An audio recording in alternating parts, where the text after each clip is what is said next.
यहां पर इस मंच पर एक सुभाष नागरे नहीं है।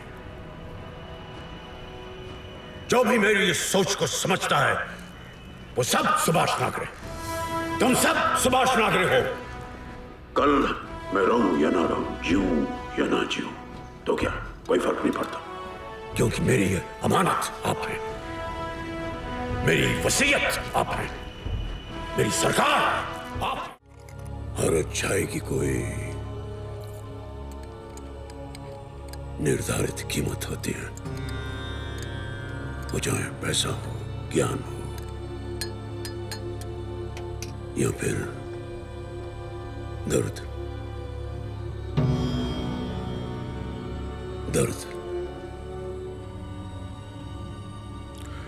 उन लोगों को वहां से निकालोगे तो दर्द तो हो गई, और दर्द की कीमत चुकानी पड़ती है।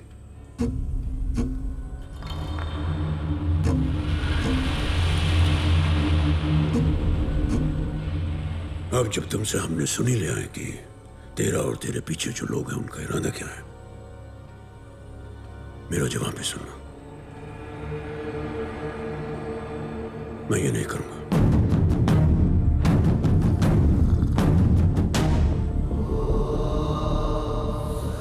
जैसा कि मैंने कहा, आप ही नहीं हैं जो हमारा ये काम कर सके।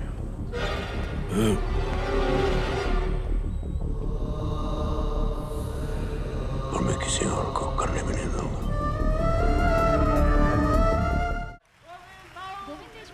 सरकार, देशपांडे का मुंह बंद करना ही पड़ेगा। आजकल कुछ ज्यादा ही बोलने लगा है। वो क्या बोल रहा है इससे ज्यादा जरूरी है जानना कि कौन से ये सब बुलवा रहा है।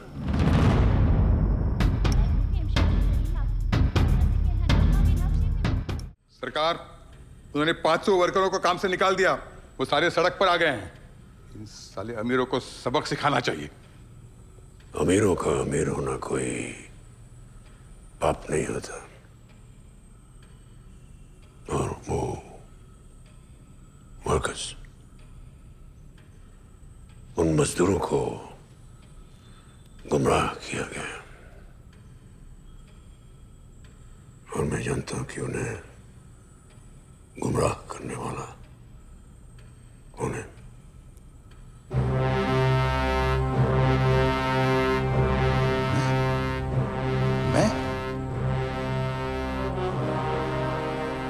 मैं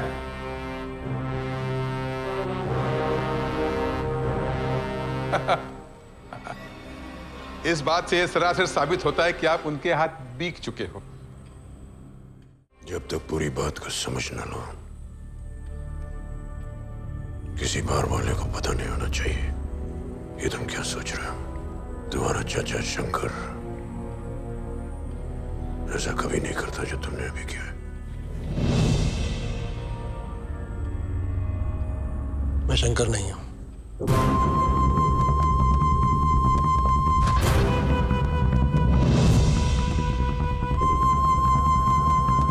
मेरा नाम शिवाजी है।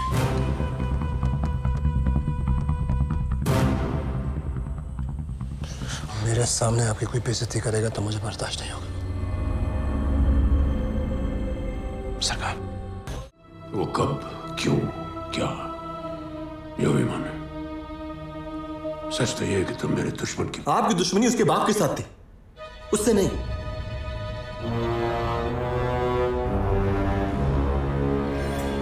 इसमें उस बेचारे की क्या गलती? उसके बाप ने गलती की, उसको सजा मिली, बात खत्म।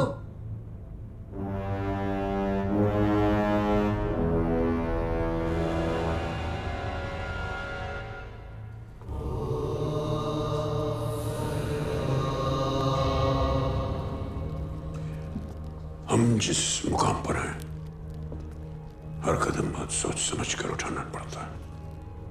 दुश्मन के आदमी को अगर हम अंदर आने देंगे तो अंदर की बात दुश्मन तक पहुंच सकती है।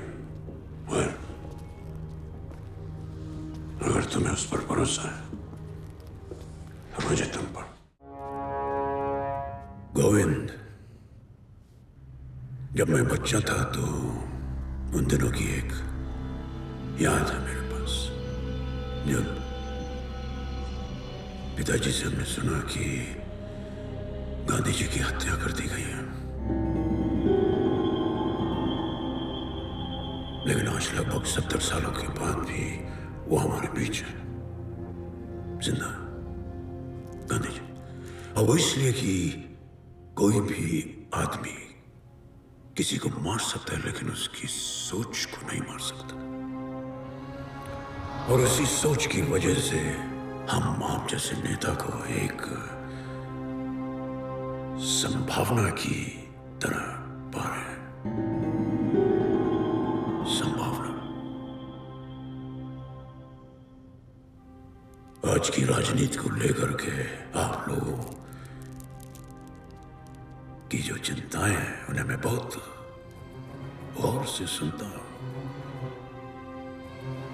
और आने वाले वर्षों में हमारा जो कामकाज है, उसका हिसाब आने वाले वर्षों में मिल पाएगा आपको।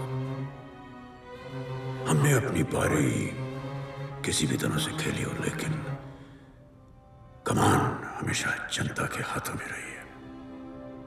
मी फक्त एवढंच सांगतो, खूप घाई करतायत तुम्ही। घाई राजनीति में जल्दबाजी नहीं करनी चाहिए। क्या साहब, मुझे तो लगता है कि इंतजार करते करते मैंने कुछ ज्यादा ही देर कर दी। एक अच्छे नेता की अपनी भाषा होती है, दूसरों की जबान में।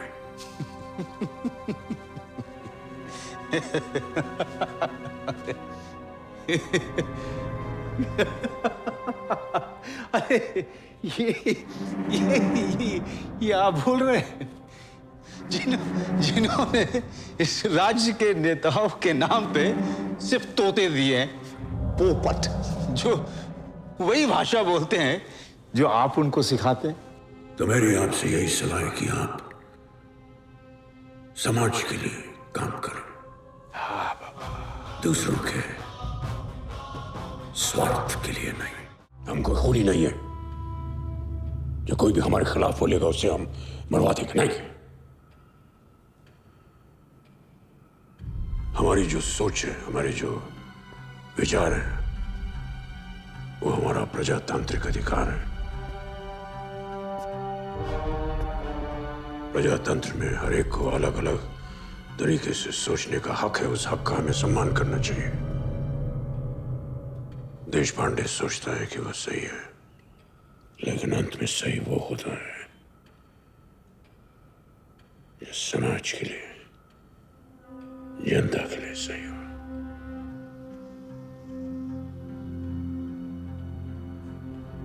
देश पांडे को कुछ नहीं होना चाहिए।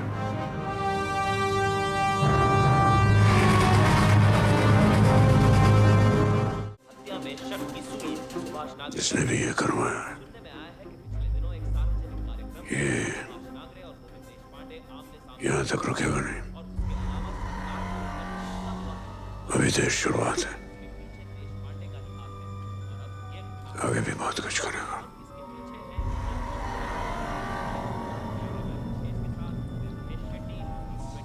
तुम दोनों नायक के पास जाओ और पता लगाओ कि इसके पीछे कौन हो सकता है।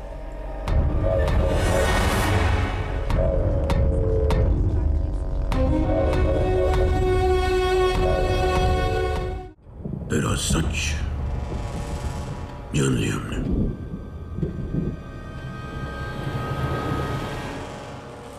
जान लिया तेरा सच। मैंने हमेशा अपने वसूलों की कीमत चुकाई। ये पल मेरी जिंदगी में आएगा, मैंने कभी सोचा भी नहीं था। मैं अपने अंदर की आवाज को ज्यादा सुनता हूं, और आज वो आवाज मुझसे कह रही है कि तुम पर भरोसा करना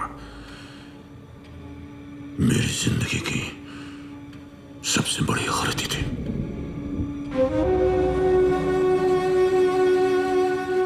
तुम्हारे सोचने का तरीका तुम्हारे बाप विष्णु से 100 गुना ज्यादा गंदा है।